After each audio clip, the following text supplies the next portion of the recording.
तो फाइनली दोस्तों mood x OTT वालों की 3 अनकट वेब सीरीज लेकर आया हूँ।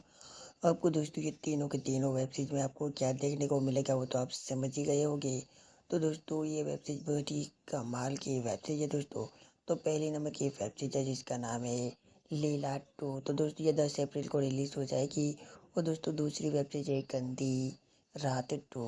तो दोस्तों ये आ चुकी है। और दोस्तों प्रोड्यूसर वाली पापी हो दोस्तों ये तो ऑलरेडी आ चुकी है। आपने शायद इस वेब सीरीज को देखा होगा, मगर दोस्तों नहीं देखा है तो एक बार जरूर चेकआउट कर लेना, क्योंकि दोस्तों वेब सीरीज तीनों के तीनों बढ़िया है।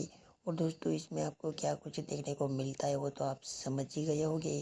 तो दोस्तों मैं ज़्यादा आपको बताना नहीं चाहूँगा, वरना आपको देखने में मज़ा नहीं आएगा। ना ही स्टोरी लाइन बताऊँगा और ना ही कुछ और अगर आप जानना चाहते हो तो आप हमें कमेंट करके बता सकते हैं।